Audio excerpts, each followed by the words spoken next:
Bonsoir à tous et merci de la fidélité à la télévision nationale. Au sommaire de cette édition, forte mobilisation à Kindia. Les populations expriment leur adhésion aux actions du chef de l'État général Mamadi Doumbouya.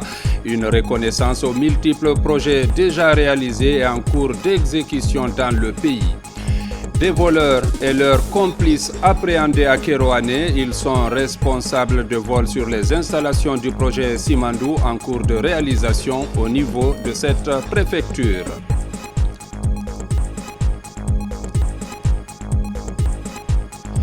La troupe Batafon en Inde, une prestation qui a marqué les diplomates africains en service dans ce pays. Les temps forts dans ce journal.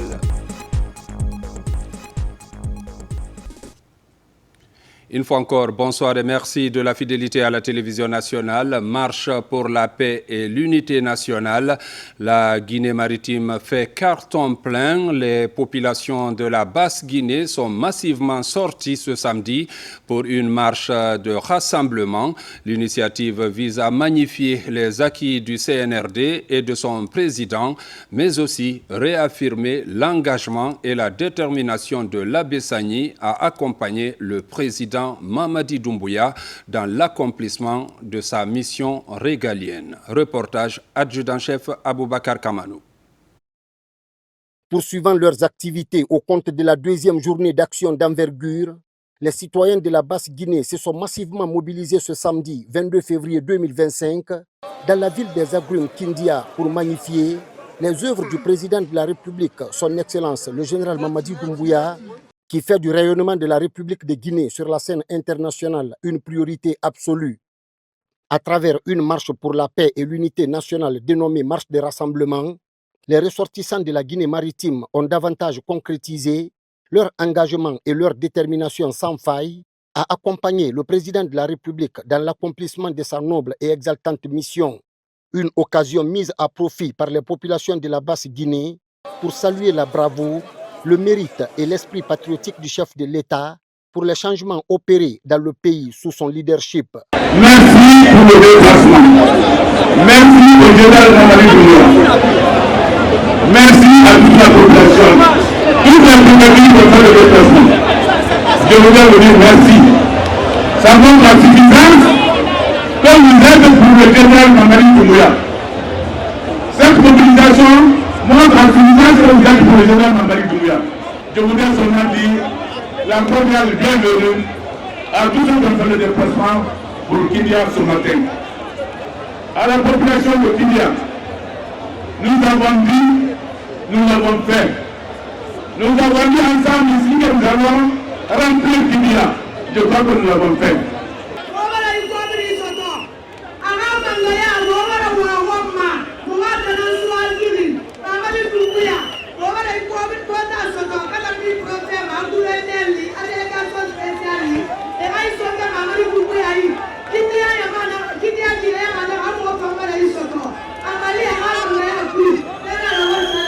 Cette marche de rassemblement a connu la participation active de la délégation présidentielle avec à sa tête le ministre secrétaire général de la présidence de la République, le général Amara Kamara, ainsi que des membres du gouvernement, des cadres de l'administration publique guinéenne et autres acteurs de la vie nationale. C'est un important rassemblement et à la reconnaissance et à l'honneur de son Excellence, le général d'armée Mamadi Doumbouya, président de la République, chef de l'État. Ce grand rassemblement est l'expression de la cohésion entre les filles et fils de notre pays, d'un hommage mérité aux soldats émérites à l'homme du 5 septembre pour le dévouement et l'engagement sans faille, votre sacerdoce pour le développement économique et social de la République de Guinée et d'un soutien fort à sa vision stratégique, globale et inclusive pour l'émergence et le développement, à son action inlassable en faveur de l'unité nationale, de la stabilité de notre chère Guinée et la promotion du bien-être de l'ensemble des peuples de Guinée. Cette autre aubaine a été mise à profit par Moussa Moïse Silla, ministre de la Culture, du Tourisme et de l'Artisanat, de procéder à la remise de 1100 cartes symboliques de prise en charge médicale et d'assurance maladie aux artistes. Une initiative du président de la République, son Excellence, le général Mamadi Doumbouya. Merci beaucoup. Nous allons donc procéder à la remise symbolique des cartes de prise en charge intégrale des artistes et professionnels de la culture.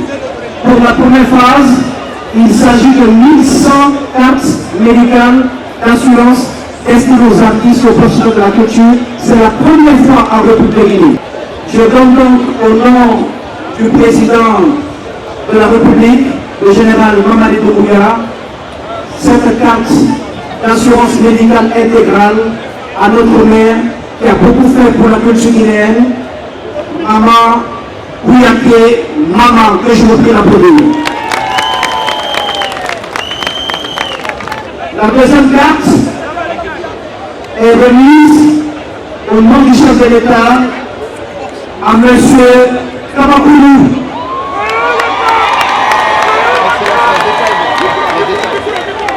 La carte permet aux artistes et professionnels de la culture, quand ils tombent malades, l'hospitalisation est gratuite. Les frais de médicaments sont gratuits. Lorsqu'il y a un accident, ils sont pris en charge gratuitement. Lorsqu'ils ont besoin de faire des examens médicaux, ils sont pris en charge gratuitement. Inscrit dans la dynamique de promouvoir les idéaux de paix et d'unité nationale, prônés par le chef de l'État, son Excellence général Mamadi Doumbouya, le porte-parole de la présidence de la République, le général de division Amara Kamara, s'est dit fier du chef de l'État, chef suprême des armées, pour sa vision et ses ambitions en faveur du peuple souverain de Guinée.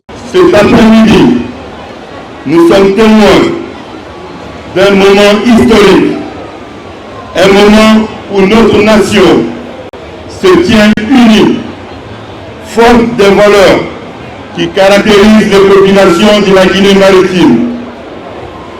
Ces valeurs sont l'amour, la générosité, la fidélité, la loyauté, la sincérité et la conviction. Vous me permettrez de m'arrêter un moment en parlant dans notre langue locale, en disant que Basse Guinée, n'a rencontré Samira, n'a n'a fonctionné à la.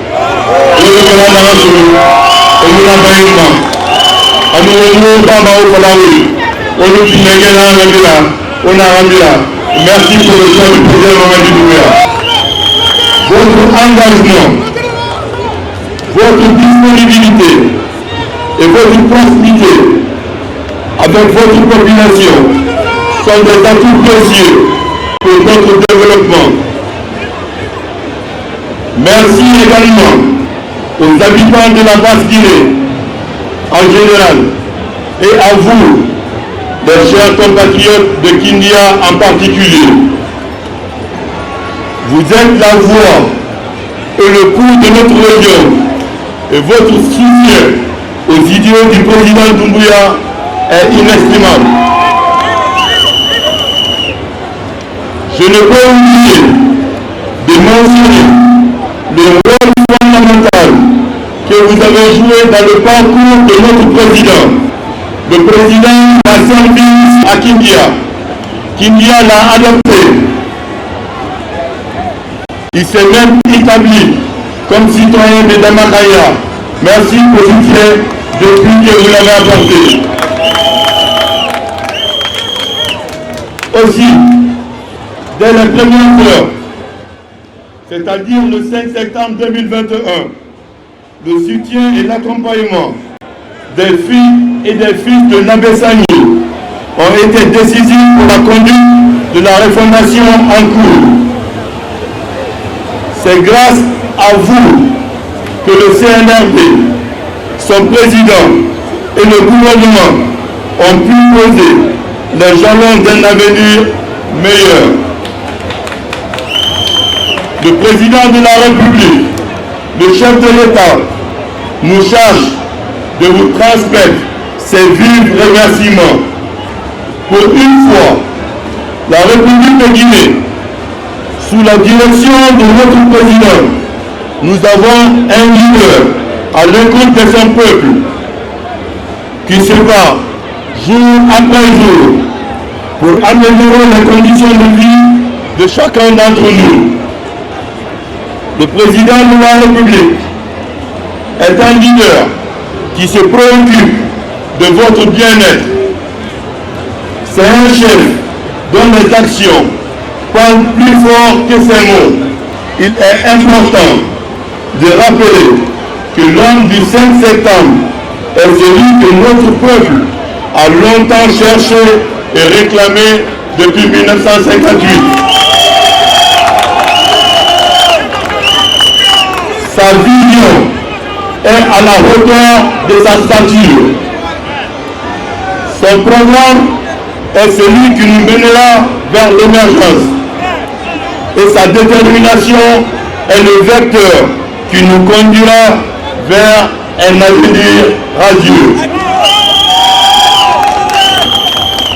À travers les actes qu'il pose, le président Mamadi Doumbouya a démontré que le changement est possible, que la prospérité n'est pas un rêve lointain, mais une réalité à portée de main. Il y a quelques années, des dirigeants veuves ont contribué à voler et à dilapider les rails.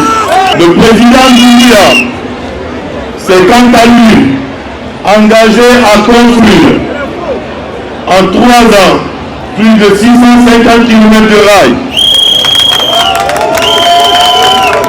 C'est ce qui permettra de nous mener sur la voie du développement. Le projet Simandou est la parfaite illustration de ce que je viens de vous dire. L'idéal du président de la République n'est pas la division, mais une Guinée unie, une Guinée rassemblée, une Guinée prospère comme elle n'a jamais été. Vive la paix! Ce soutien indéfectible à l'échelle nationale est aussi un motif de fierté.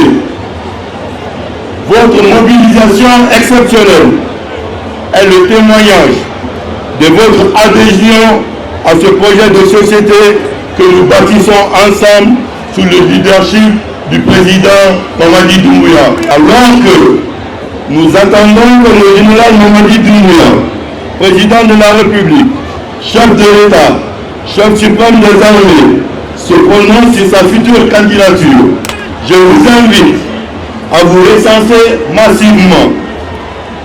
Votre engagement dans cette démarche est essentiel pour permettre à notre champion de remporter les futures élections dès le premier tour. Chaque voix compte. Chaque geste de soutien est un pas vers un avenir meilleur. Mes chers concitoyens, ensemble, levons nos voix pour un avenir radieux. Vive le président Mamadi Doumbouya. Vive la Basse-Guinée. Vive la Guinée unie. Que Dieu bénisse la Guinée et les Guinéens. Parti de la contournante à la place des Martyrs, en passant par les quartiers Ferifou, Tafori et Almamia, entre autres, sur près de 6 km, une immense foule multigénérationnelle a exprimé sa joie et sa satisfaction quant aux actions de développement et plusieurs autres actes majeurs posés à travers le pays par le chef de l'État, chef suprême des armées.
Les 4 régions naturelles de la Guinée ont donc répondu à l'appel de la Basse-Guinée.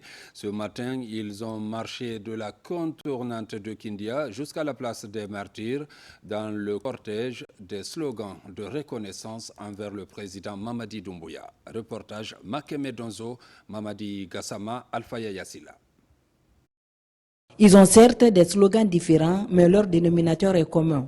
Le président Mamadi Doumbouya doit rester. Une position d'ensemble réaffirmée et validée à l'unanimité par le comité de pilotage de la Basse-Côte pour la célébration des acquis du CNRD. C'est un slogan en sous-sous qui veut dire aidons-le, il travaille bien. Et c'est un slogan qui a fait l'unanimité au regard de tous les acquis et de tous les actes posés par le général Mamadi Doumbouya depuis le 5 septembre. Dans tous les domaines, que ce soit dans le domaine des infrastructures, dans le domaine de l'éducation, dans le domaine des médias, il y a eu des réformes partout. Cet événement a un côté particulier. Toute la Guinée est à Kindia pour la marche vers le rassemblement. Kindia a tendu la main à toute la Guinée. Donc ce ne sont pas seulement les ressortissants de la Basse-Côte ou de Kindia qui sont réunis ici. On a toutes les régions, on a toute la Guinée. Donc aujourd'hui à Kindia, toute la Guinée est venue apporter son soutien. Mais également, ce qui est extraordinaire dedans, c'est qu'il y a une solidarité. Et c'est justement cette solidarité qui peut nous conduire à la paix. Il n'a pas donné l'argent à tout ce monde-là pour qu'il soit soutenu. C'est à travers ces actes qu'il est en train de poser. C'est à cause de ces actes-là qu'il est soutenu par le peuple de Guinée. Et tout Guinéen patriote responsable qui aspire au bonheur et au développement de notre pays doit soutenir ce grand homme-là. Cette marche pour la paix est une preuve palpable de la mobilisation autour des actions du CNRD. C'est aussi une occasion pour les Guinéens d'exprimer leur soutien aux idéaux du président de la République qui passe au centre de ses priorités, le développement de la Guinée et le bien-être des Guinéens partout où ils se trouvent. Restons à Kindia pour parler aussi de cette cérémonie de certification de 100 cadres intermédiaires de la région. Cette troisième cohorte du projet d'appui au perfectionnement de l'administration publique porte le nom du général Amara Kamara. Retour sur cette cérémonie avec Mamadi Ternakamisoko. L'université de Kindia témoigne de cet acte historique qui marque à jamais l'administration déconcentrée de la région. Pour la première fois, 100 cadres intermédiaires bénéficient d'une formation certifiante. Cette troisième cohorte, qui reçoit son certificat devant une pléiade de personnalités, dont le ministre secrétaire général à la présidence de la République, porte à 500 déjà formés et certifiés à travers le pays. Une grande satisfaction face à cette réussite. Cela montre une belle performance depuis que nous avons démarré le projet le 6 septembre 2024 à Zérékoré. Je constate effectivement qu'au fur et à mesure qu'on avance dans la formation, il y a une maîtrise de la méthode et la façon d'enseigner des formateurs et aussi une maîtrise du contenu et de ce qui est donné par rapport aux auditeurs. Nous sommes satisfaits d'entendre qu'à Kindia, nous avons pu sortir 100%. Ça déjà, c'est une immense joie.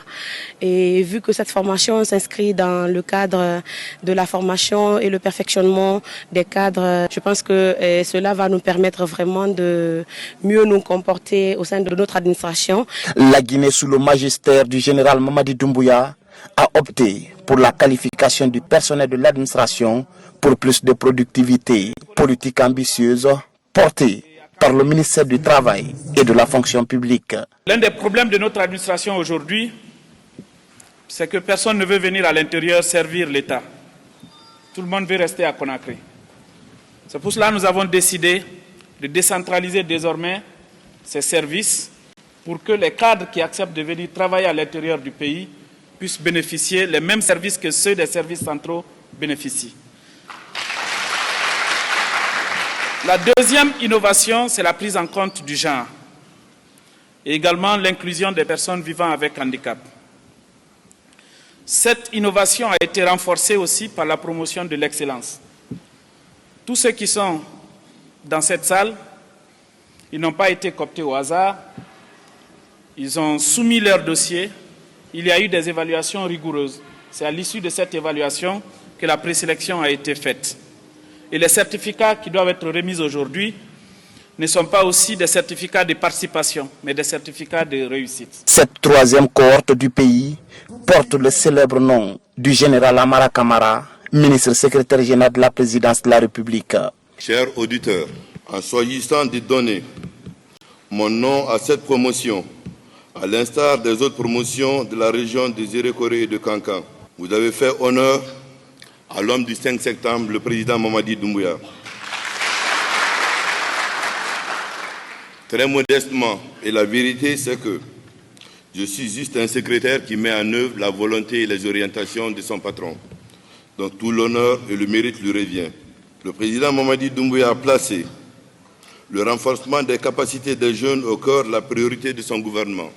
Votre choix, chers auditeurs de la région de Kindia, me rappelle également la responsabilité qui est la mienne en tant que serviteur de l'État, mais aussi l'exigence que nous avons tous, vous et nous, de bâtir une administration publique performante, intègre, tournée vers le développement. Ce vaste programme de formation s'inscrit dans le cadre du projet d'appui au perfectionnement de l'administration publique PAPAP. Il est financé par l'Agence française de développement et mis en œuvre par Expertise France et l'Institut national de formation et de perfectionnement. Dans l'actualité encore, le Parlement guinéen se dote d'une télévision. La chaîne a été officiellement inaugurée hier vendredi devant un parterre d'invités. Ce média vient renforcer la visibilité des activités parlementaires. Reportage Robert Siditolno.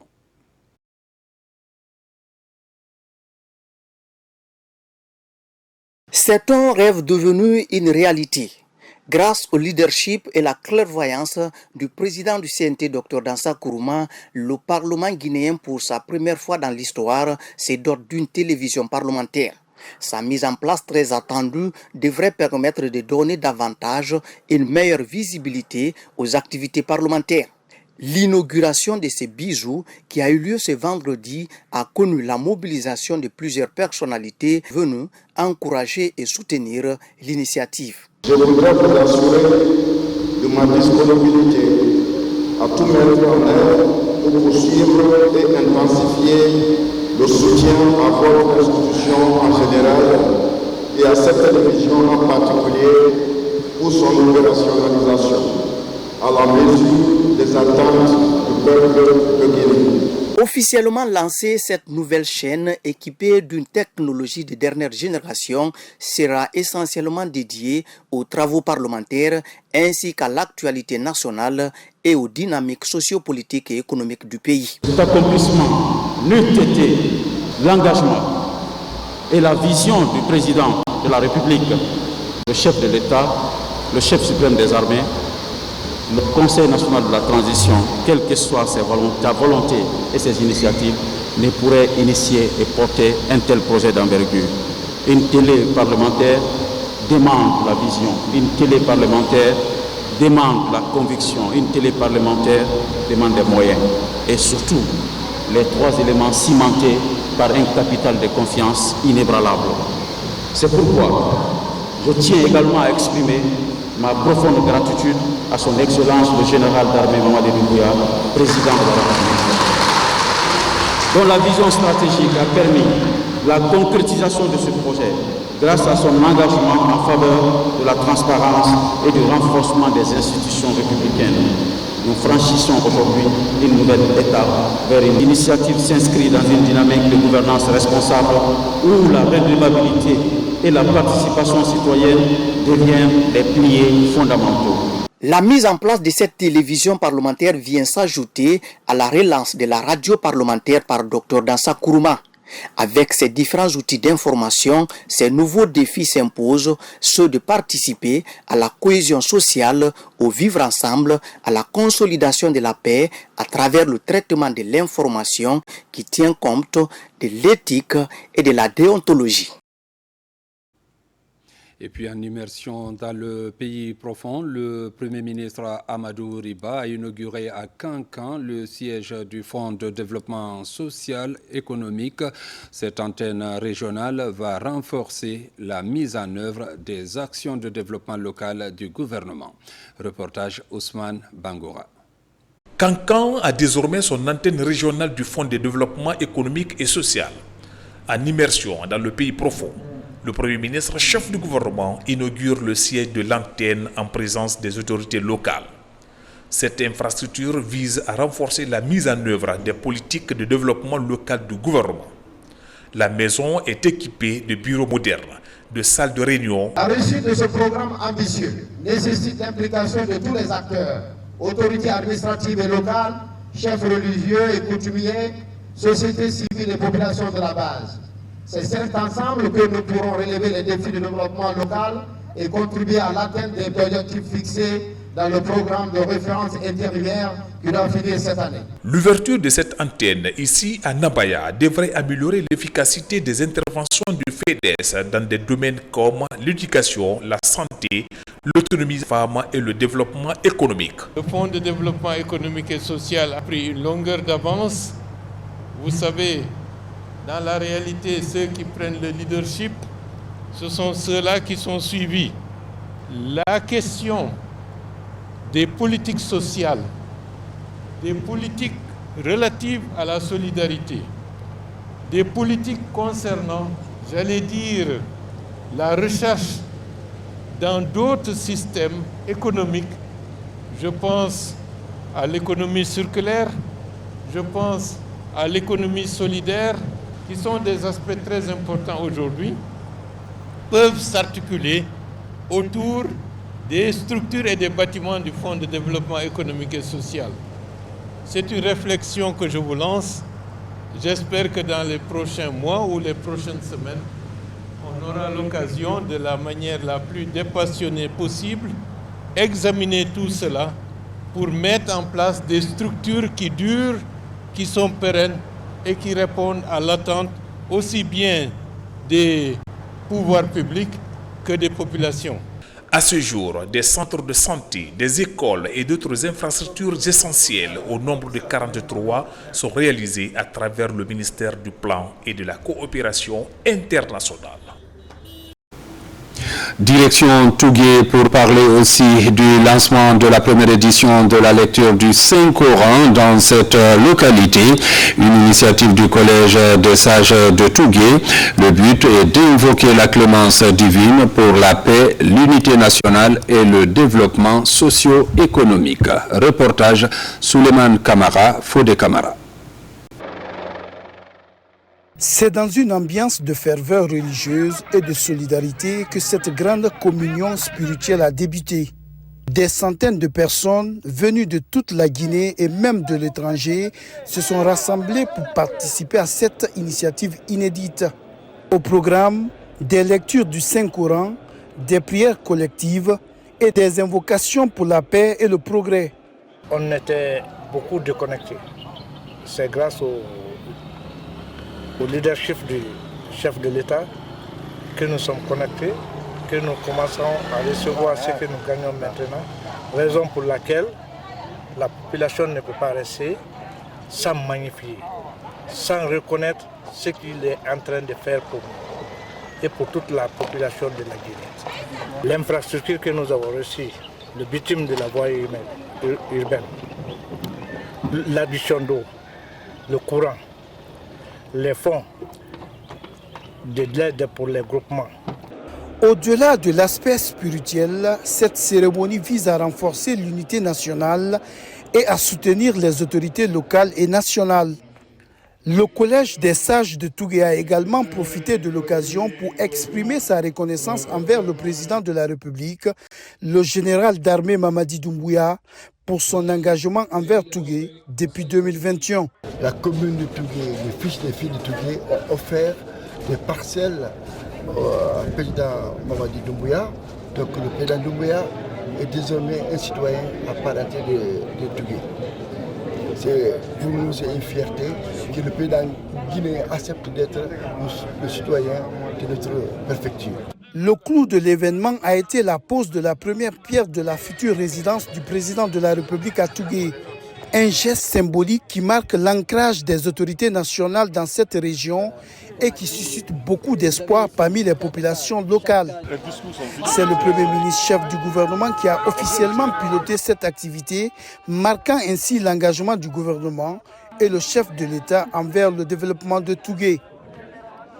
C'est une première que des ressortissants d'une localité pensent à offrir au chef de l'État des domaines afin de pouvoir bâtir quelque chose comme les siens.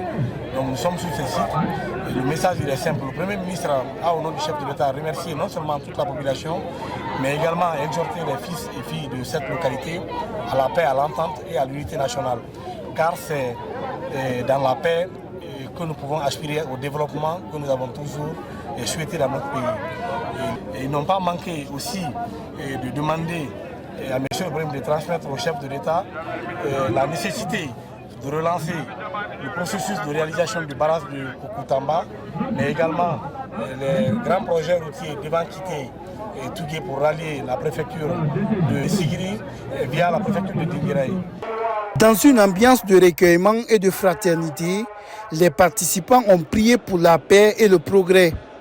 Cet événement a également été l'occasion pour les ressortissants de Tougué, où qu'ils soient, de se retrouver et de réaffirmer leur engagement envers leur terre natale. L'ensemble des sages aujourd'hui sont tous mobilisés, l'ensemble de la population de Tougué sont tous mobilisés derrière le président de la République. Mais ce n'est pas fortuit. Vous avez constaté ici, lorsque vous êtes arrivé, vous avez vu les travaux qui sont en cours, les voies urbaines de la préfecture de Tougué. Aujourd'hui, depuis l'indépendance, on n'avait pas connu de bitume. Aujourd'hui, je suis en train de parler pas en tant que directeur national des voies urbaines, mais plutôt pour un fils de Tougué. Entre spiritualité, convivialité et espérance, cette première édition de la cérémonie annuelle de la lecture du Saint-Coran à Tougué a marqué les esprits. Un événement qui, au-delà des prières, a su rassembler les fils du terroir autour d'un même objectif, bâtir un avenir meilleur pour Tougué et pour toute la Guinée. Restons toujours dans l'arrière-pays pour dire que le programme Simandou 2040 progresse de façon rassurante. Cependant, 2 présumés voleurs et leurs complices sont arrêtés à Kérouané pour vol des attaches de fer et équipements de construction du corridor ferroviaire au niveau de Kérouané, un agissement qui peut freiner l'évolution des travaux sur le terrain. Reportage Diamokaba. La locomotive de l'émergence qui ne compte laisser aucun Guinéen, c'est bien le programme Simandou 2040. Très cher au chef de l'État, général Mamadi Doumbouya, l'un des fruits de la vigilance des populations, l'arrestation des présumés voleurs, le fond de leur interpellation, vol des attaches de fer et équipement de construction du corridor routier. J'étais à la résidence le lundi soir, quand les chefs sont venus me rencontrer en disant que réellement il y a trop de vols dans leur site. Quand ils se sont déclarés, je les ai dit d'accord, j'ai entendu, je vais appeler le commissaire de la police et le commandant de la gendarmerie, je vais les en parler, afin de mener les enquêtes par rapport à ça. Je suis sorti, je me suis promené la nuit. J'ai appelé le commandant de la gendarmerie, la police, et le commandant de Jefi. Nous sommes sortis ensemble. Je suis parti, je les ai vus en train de charger les chargements. J'ai demandé le chauffeur me dit qu'il n'y a rien, c'est seulement des ferrailles. J'ai dit bon, on va monter ensemble dans le véhicule. Nous sommes montés, le jeune Condé de la gendarmerie, on a commencé à dépouiller. Quand on a commencé à dépouiller maintenant, c'est ainsi maintenant nous avons trouvé réellement les blonds de fer. Maintenant, de là-bas, j'ai ordonné le commandant de la gendarmerie. Le même nuit, je dis, allons-y, on va fouiller maintenant chez tout un chacun, tous les vendeurs. On a été chez tous les vendeurs. Quand on a tapé la porte du monsieur, il est sorti. Il a bel et bien coopéré avec nous. Maintenant, les fers, déjà, quelques tonnes, à peu près 10 ou 15 tonnes, étaient chez lui. Déjà, ces présumés voleurs et leurs complices reconnaissent les faits. Des conséquences dévastatrices qui vont certainement jouer sur le délai d'exécution des travaux, selon l'entreprise.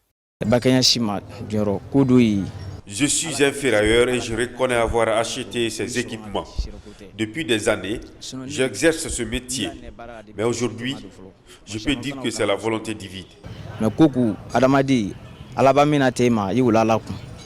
Il remercie une fois encore le président de la République, son Excellence le général Mamadi Doumbouya. Et ensuite, il voudrait aussi demander à l'État guinéen et aussi aux autorités de pouvoir les accompagner. Parce que l'État leur a dit, le 9 de cette année, le train doit commencer à transporter le minerai. Pour répondre aux engagements pris par le CNRD, la surveillance de toutes les parties exige une vigilance de tous les instants. La synergie d'action se veut permanente pour renforcer la fibre patriotique autour des grands enjeux du développement. Nous avons déjà donné des instructions fermes et irréversibles d'engager des poursuites, d'interpeller les auteurs, les complices, et dès quelque bord qu'ils seront, ils seront débusqués juste dans leur dernier retranchement.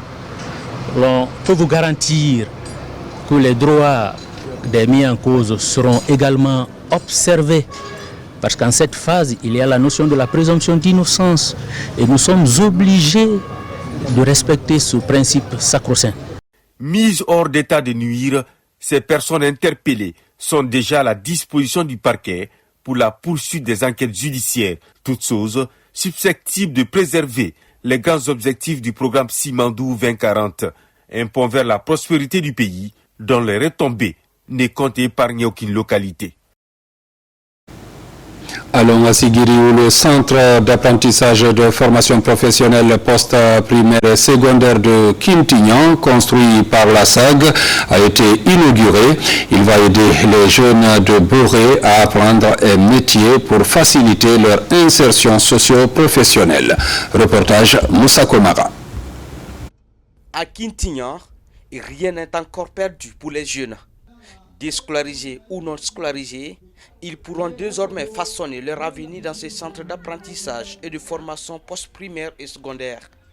Construit depuis 2020 par la SAG, ils disposent de 9 salles de classe modernes avec une capacité de 40 apprenants chacune, d'un bloc de latrines, d'un amphithéâtre de 200 places, de 2 fourrages, de 5 logements entièrement équipés pour les encadreurs et de 6 ateliers pour les formations pratiques. Notre objectif à travers ce centre est d'apporter aux jeunes de Boré en particulier et de Sigiri en général une base solide de connaissances et de compétences professionnelles. Nous voulons leur offrir les outils nécessaires pour favoriser leur insertion dans l'industrie et promouvoir l'auto-emploi. Nous remercions chaleureusement la SAG pour cet investissement stratégique. Cette entreprise qui joue un rôle majeur dans l'économie locale prouve une fois de plus son attachement à la promotion du capital humain et au développement durable de notre communauté. À travers ces gestes, il contribue à former les cadres et les techniciens de demain qui pourront répondre aux défis du secteur minier et d'autres industries. Avec un coût total de 9 milliards de francs guinéens, ce centre officiellement inauguré va tout d'abord commencer avec 3 filières.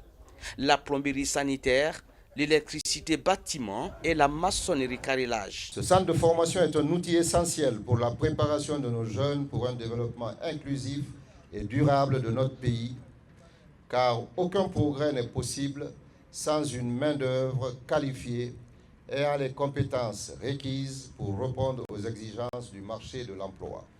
Je voudrais vous rassurer de l'engagement de l'ensemble du gouvernement pour accompagner toutes les réformes engagées au sein du système éducatif en général et celui de l'enseignement technique et de la formation professionnelle en particulier. Ce bel exemple de la SAG représente un levier stratégique pour un développement inclusif et durable de notre pays.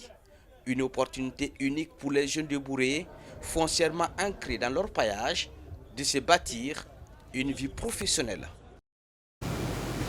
À Cancan, encore, le ministre de l'Enseignement supérieur a conféré avec les étudiants et enseignants, occasion pour Alpha Bakar Bari de décliner la vision du chef de l'État quant au projet et programme de sa gouvernance, dont le recrutement prochain de 300 enseignants-chercheurs détenteurs de PhD guinéens, mais aussi étrangers. Le compte-rendu avec Mounir Bari. Cette immersion des membres du gouvernement à l'arrière-pays est une occasion ultime de partager avec les structures déconcentrées. À l'université de Kankan, par exemple, le ministre Alpha Bakar Bari s'entretient avec le monde universitaire et décline la vision stratégique du chef de l'État autour du programme Simandou. La communauté étrangère pense que le ministre de l'Enseignement supérieur et de la Recherche scientifique est aujourd'hui une icône en Afrique de l'Ouest. À travers l'ouverture de la frontière pour recruter les enseignants-chercheurs venant des pays d'Afrique. C'est que notre président avait dit en son temps que le Mali et la Guinée sont deux poumons dans un seul corps. À travers ce recrutement maintenant, on peut dire bel et bien que la Guinée et les autres pays d'Afrique sont plusieurs poumons dans un seul corps.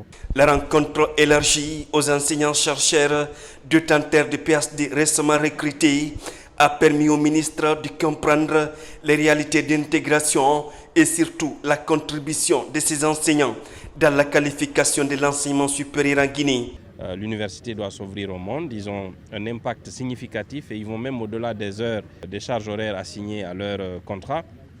Ils font du social, ils interagissent avec les étudiants, ils s'intègrent parfaitement dans la société, mais c'est ça aussi qu'on attendait. L'objectif de tout cela est très simple, c'est de faire ce que les autres ont fait pour se développer rapidement, et d'ouvrir les universités aux meilleurs du monde, afin que l'on puisse offrir aux meilleurs de nos institutions, à nos étudiants, le meilleur en termes de contenu et de qualité en enseignement. Les signaux du panafricanisme, d'intégrité ou encore d'excellence académique se matérialisent et la Guinée réaffirme son leadership et son engagement à favoriser l'intégration et l'inclusivité au sein de l'espace ouest-africain. À l'université de Zérékoré également, la problématique de la qualification du système d'enseignement supérieur était en débat au cours d'une conférence animée par le rectorat. Il s'agit là d'inciter les quelques 2000 nouveaux étudiants orientés dans ce temple à s'inscrire dans la dynamique de qualification entamée sous la gouvernance CNRD. Lancé Kamisoko. À l'université de Zérékoré, l'innovation et la promotion de l'excellence deviennent les critères qui caractérisent ce temple du savoir engagé dans une dynamique de réforme depuis quelques années. L'objectif est de faire de chaque promotion des produits incontournables sur le marché de l'emploi. Mais pour gagner ce pari, chaque étudiant est appelé à se développer personnellement et à réfléchir sur ses aspirations futures. L'université de Zérékoré est bien plus qu'un simple établissement d'enseignement supérieur. C'est un lieu où se forment les leaders de demain, où naissent des idées innovantes et où s'écrit l'avenir de notre région et de notre pays, grâce au leadership de M. le recteur, Dr Oumar Keïta. De la création d'un cadre idéal à la qualification du corps enseignant, plusieurs conditions sont réunies aujourd'hui à l'université de Zérékoré pour faciliter l'apprentissage aux étudiants. Chers étudiants, votre orientation à l'université de Zérékoré est une chance. Je le répète que c'est une chance. Pas parce que, par la propriété de notre université, ni la beauté de nos espaces, et encore loin la qualité de nos infrastructures, non. Mais plutôt par la qualité du capital que nous avons à l'université de Zérékoré. Ce sont ces anciens chercheurs débrouillés qui font la fierté de l'université.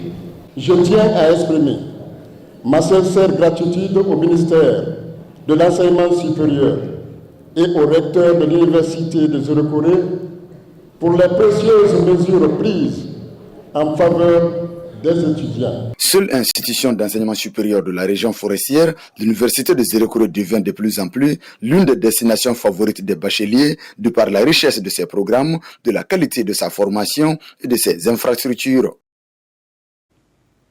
Femmes, paix et sécurité, une autre préoccupation, d'où la sensibilisation à l'Université de la Baie sur la résolution 1325. Des explications ont été fournies sur cette résolution, suivie des débats pour davantage outiller les étudiants. Sarafdine Diallo, Sona Sagnon. Cette résolution 1325 repose sur des piliers comme le rôle des femmes dans la prévention des conflits, la participation de la femme à la consolidation de la paix, une résolution adoptée à l'unanimité le 31 octobre 2000 par le Conseil de sécurité des Nations Unies. Elle concerne les droits des femmes, la paix et la sécurité. Vise ces journées de sensibilisation, c'est-à-dire que les étudiants et les agents des forces de l'ordre et de sécurité. Cela n'a été possible qu'avec l'appui de l'ONG internationale Le Caire, qui nous est venu en appui pour la réalisation de ces journées de sensibilisation sur la résolution 1325 et connexes. Femmes, paix et sécurité demeurent une priorité inscrite en lettres d'or par les autorités guinéennes pour la protection et la promotion de la gente féminine. Je leur ai dit également que je pense que la cible est toute trouvée, que de parler à des étudiants et à des étudiantes, parce que ça constitue une des crèmes de la jeunesse de notre pays. J'ai appris d'abord que parlant de la résolution, on parle un peu de la décision et que la résolution 1325, femmes, paix et sécurité, il faut noter que la femme travaille dans le sens de la paix. Ce message spécifique que j'ai véhiculé autour de mes camarades et tous ceux qui me suivent à présent, c'est d'accepter, de respecter les autres. En plus des étudiants, cette initiative du ministère de la Promotion féminine, de l'enfance et des personnes vulnérables concerne aussi les agents de forces de défense et de sécurité des régions de Kindia, Labé, Kankan et Zérékori. Coup d'envoi des travaux de construction de la voirie de la Cité des Nations à Kaloum. C'est une initiative du président de la République, général Mamadi Doumbouya.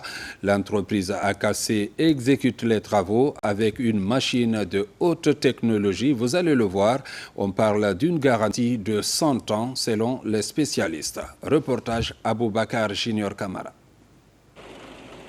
C'est parti pour la construction de la voirie de la Cité des Nations à Kaloum. C'est le béton armé qui est adopté après les études géotechniques. Pour réaliser ces travaux d'urgence et de qualité, le secteur privé met à disposition de la Guinée une machine allemande de haute technologie. Il s'agit de la SP25, spécialisée dans l'application du béton armé dans les carrefours giratoires par exemple. La performance et la technologie exigent une synergie d'expertise afin de fournir des services de qualité. On est là à côté de la cité présidentielle sur le cadre de cette nouvelle technologie qui est appelée béton hydraulique. Alors cette nouvelle technologie, elle n'est pas vraiment trop utilisée sur la sous-région. On a eu l'expérience en Mauritanie, au Sénégal, étant des Guinéens qui ont fait vraiment beaucoup de temps vers l'extérieur, qui ont acquis cette expérience. Alors avec vraiment la vision du chef de l'État pour améliorer les infrastructures et tout ce qui est issu de la nouvelle technologie, on est là aujourd'hui en Guinée en tant que Guinéens pour partager notre expérience. Des caniveaux aux trottoirs, des chaussées aux pistes d'atterrissage, cette machine n'a aucune limite dans l'application du béton armé, avec une flexibilité de réglage automatique selon l'épaisseur et la distance à mettre. 4e du genre sur le continent. C'est une nouvelle en Guinée, il n'y en a pas deux, c'est la première, parce que là on est en train d'appliquer le savoir et tout. Vraiment l'idée de l'État qui veut vraiment améliorer les infrastructures de la qualité. Donc comme on est là à côté de la présence, il va apprécier parce que le pays a besoin de cette infrastructure nouvelle. Ces travaux initiés par le président de la République ont 100 ans de garantie. L'épaisseur est là, on est à 25. Cette machine-là, elle fait de 10 jusqu'à 40. On met un béton gouzonné. Il y a aussi des bétons qu'on appelle béton continu qui est ferraillé.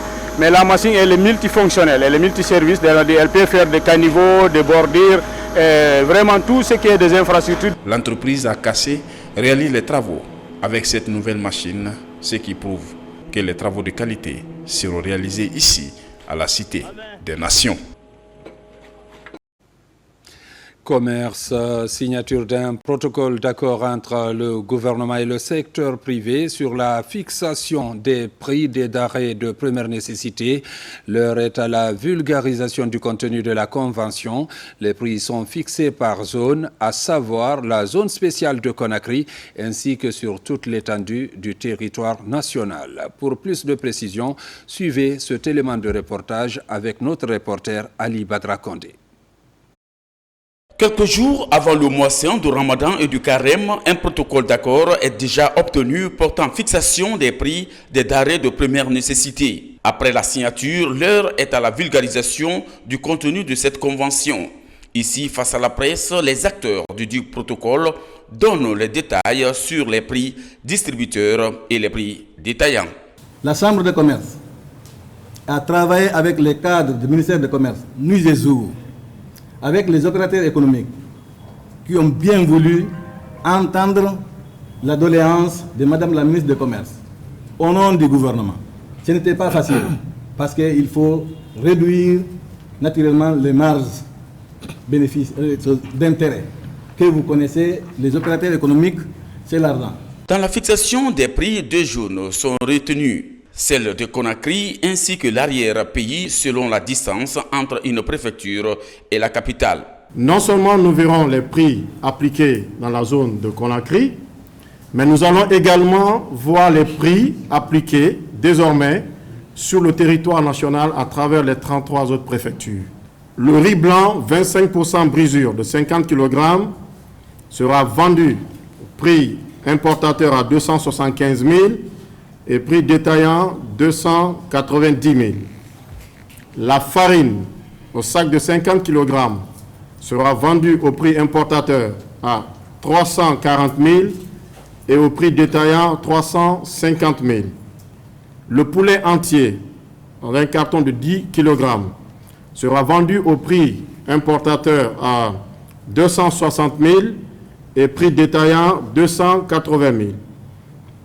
Les cuisses de poulet par carton seront vendues au prix importateur de 190 000, je rappelle que c'est de 10 kg, et au prix détaillant de 210 000. La viande de bœuf, 1 kg, au prix importateur de 60 000 et détaillant 60 000. Les opérateurs économiques, le syndicat ainsi que l'Union des consommateurs s'engagent au respect strict du bon fonctionnement de ce protocole d'accord sur le terrain. On remercie le président de la République pour le soulagement qu'il a toujours fait pour la population, parce que presque le dédoiement des riz et des produits de première nécessité est devenu minime. La plus grande partie des recettes, il a mis en faveur de la population. L'appel à tous les transporteurs aussi qui n'ont pas cette papier signé le tarif de transport, il n'a qu'à se référer dans notre bureau d'aller voir des copies pour permettre de se référer à ça. Et tous les commerçants aussi qui n'ont pas ce papier peuvent se référer à nous pour qu'il ait des copies de permettre. Celui qui va moins, je sais que vous n'allez pas être informé. Parce que ça, c'est en faveur des commerçants ou au détriment des transports.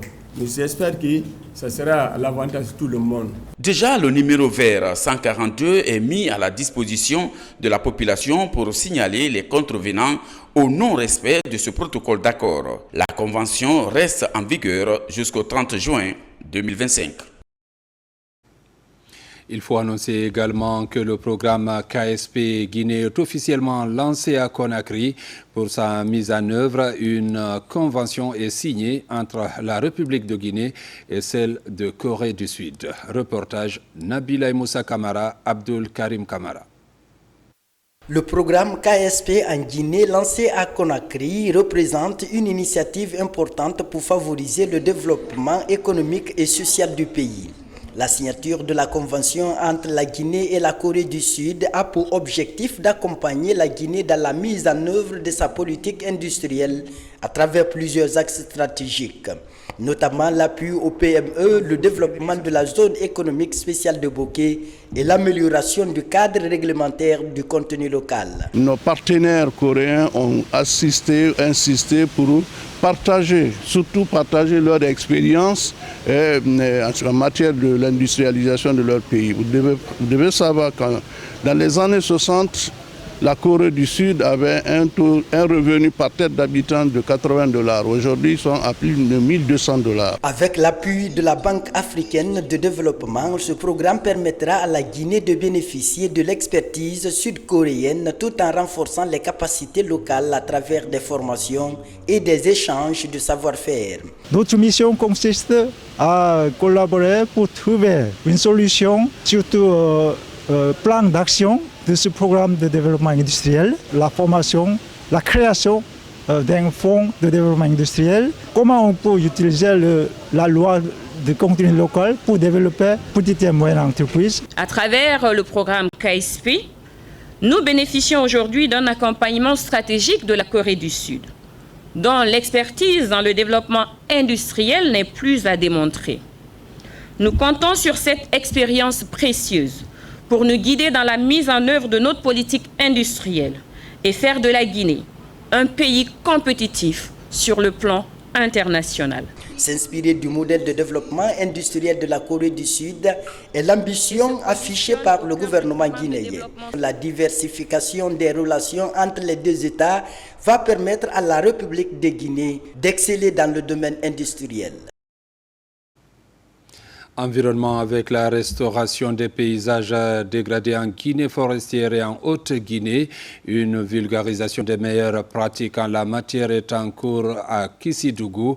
La direction des forêts et faune renforce les capacités de plus de 25 formateurs. Plus de précisions avec Ibrahima Woulem Fofana.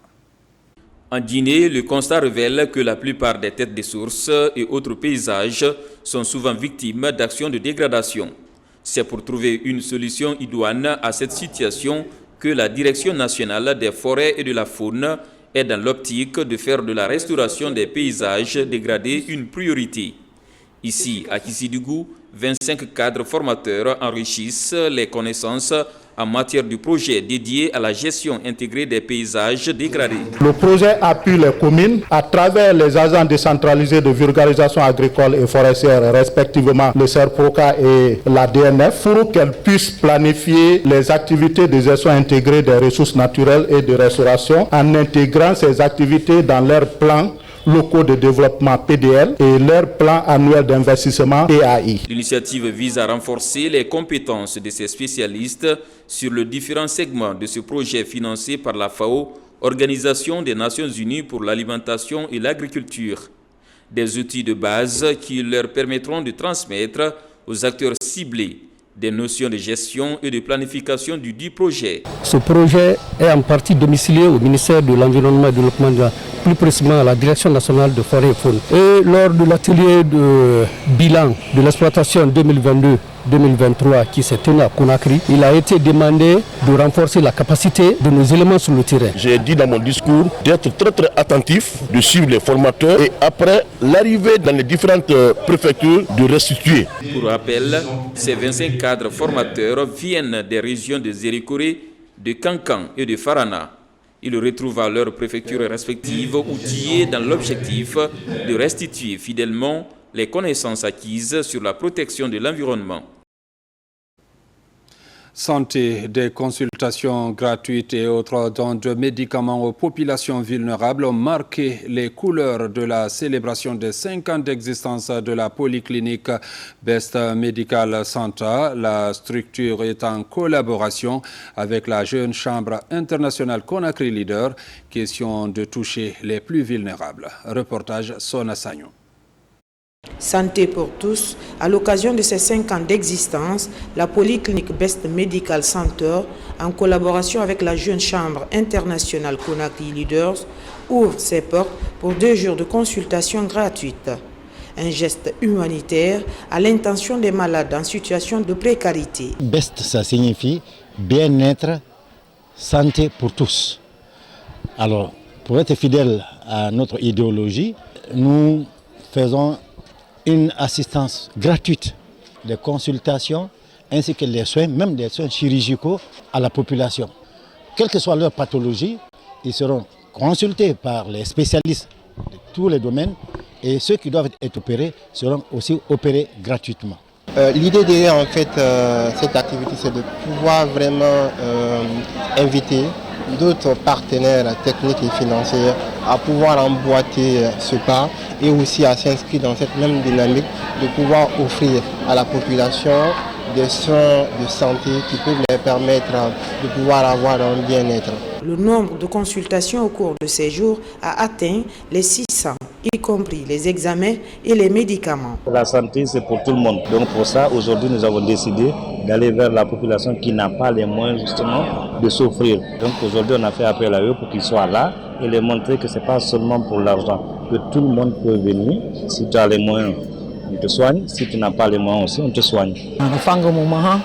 Nous sommes très contents pour l'opportunité qui nous est offerte. Je remercie les initiateurs pour ces journées de consultation gratuites. Cette action de bienfaisance de la Polyclinique Best Medical Center et la Jeune Chambre internationale Conakry Leaders va permettre à plusieurs de recouvrer leur santé. Et puis l'hôpital régional de Mamou aura bientôt une centrale de production d'oxygène sur le terrain. Les premiers équipements sont arrivés et réceptionnés par les autorités. Reportage Mamadou Patebalde. À l'hôpital régional de Mamou, des vastes chantiers sont engagés depuis l'arrivée du chef de l'État, le général d'armée Mamadi Doumbouya, à la tête de la nation. Grâce à l'engagement du ministre de la Santé, Dr Oumar Dueba, qui bénéficie de l'appui financier de l'UNICEF, cet hôpital de référence aura bientôt sa première centrale de production de l'oxygène. Nos hôpitaux étaient obligés d'aller chercher l'oxygène à Conakry. Sinon, il n'y avait pas d'oxygène pur ici. On n'a pas d'extracteur d'oxygène comme tel. Et soit on utilise, il y avait des petits extracteurs d'oxygène, ou bien on cherche l'oxygène même à Conakry.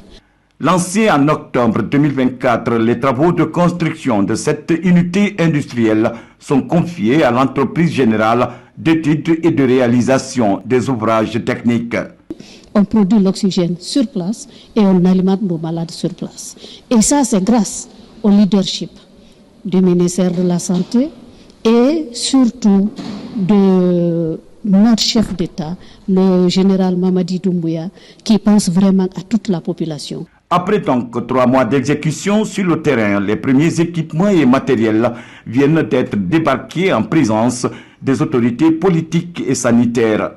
Ils se composent des groupes électrogènes et des oxygènes concentrateurs. À travers son ministère de la Santé, dirigé effectivement par M. le ministre Doueba, aujourd'hui nous donne des équipements pour corriger certaines insuffisances de notre système de santé. Aujourd'hui, c'est une fierté pour le personnel soignant, car cet autre acquis réalisé sous le leadership du général Mamadi Doumbouya permettra d'améliorer les conditions sanitaires des populations et de réduire le taux de mortalité et de morbidité au niveau des 3 établissements hospitaliers et de soins de la région de Mamou. Festival de la culture et de l'artisanat en Inde, la troupe Batafon de Bokeh fait une prestation au domicile de l'ambassadeur de la Guinée à New Delhi devant plusieurs diplomates africains résidant en Inde.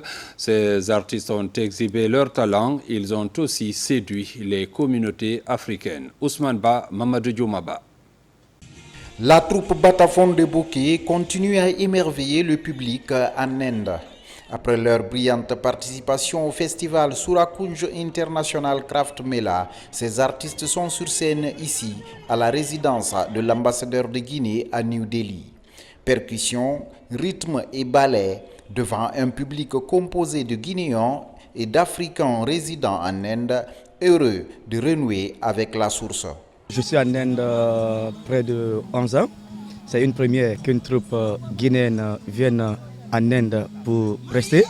Et j'ai vu il y a d'autres communautés des pays africains qui ont assisté, pas seulement de la Guinée, qui ont donné leur impression aussi, qui me disaient « Ah, Cheikh, merci à l'ambassadeur de les avoir invités à sa résidence pour assister à cette performance. » Cette prestation a été bien passée. Donc de cela, je tiens à remercier l'ensemble du gouvernement de notre beau pays, la Guinée. Cette prestation est une initiative de l'ambassadeur de Guinée en Inde. Un dîner festif qui mobilise plusieurs ambassadeurs africains. Une diplomatie culturelle qui s'avère comme un vecteur de rapprochement des peuples. Notre pays est riche en culture.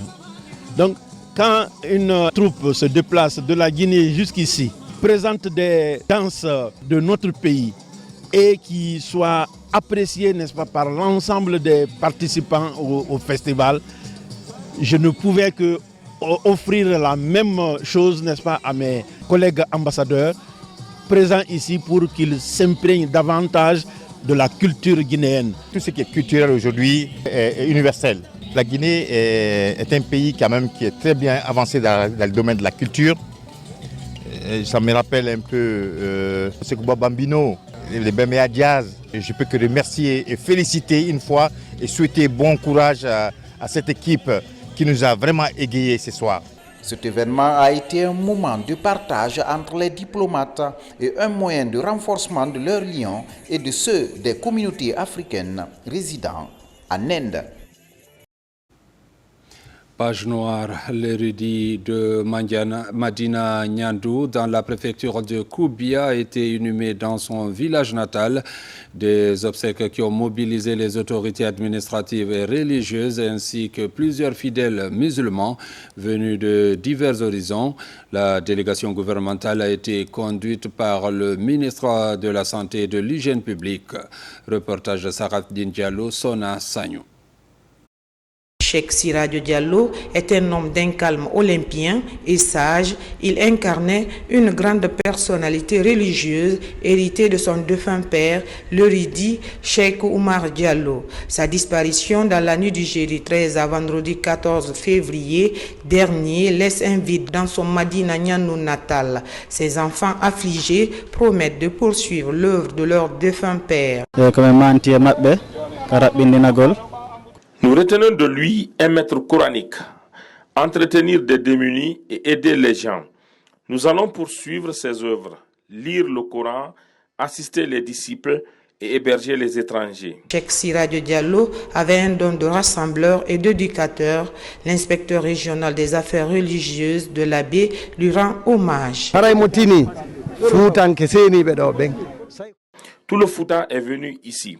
Ils sont tous venus pour prier pour cet homme de Dieu et qui n'a jamais voulu s'afficher.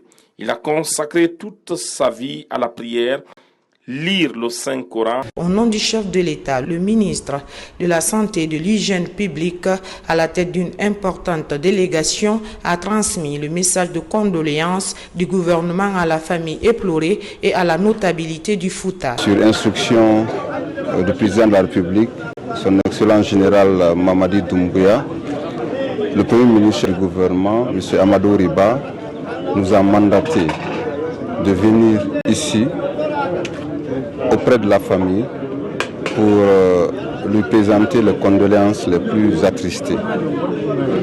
Présenter ces condoléances aux membres de la famille, également aux amis, aux parents et à tout le peuple de Guinée. C'est une perte immense pour nous, pour la Guinée. Cheikh Siradio Diallo laisse à la postérité 4 veuves, des enfants, des milliers de disciples et son Madina Nyandou natal où il repose désormais dans l'éternité. Paix à l'âme de l'illustre disparu. Mesdames, Messieurs, c'est la fin de cette édition. Merci de l'avoir suivi. Retenez que la Guinée est notre paradis, terre de richesse et d'innovation. Bonne suite de programme sur la RTG.